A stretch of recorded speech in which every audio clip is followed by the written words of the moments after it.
The quiet pool wakes as a crew of friends unveils a plan to turn ordinary laps into a comedy relay. A rubber duck relay becomes a championship where contestants pass squeaks instead of batons, drawing surprised giggles from onlookers. A clever bubble fountain prank floods the lane with harmless suds, creating a frothy obstacle course that ends with everybody laughing.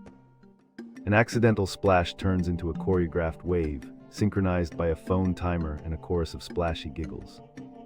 By sunset, the pool glows with friendly rivalry and memories of playful tricks that strengthen friendships without a drop of harm.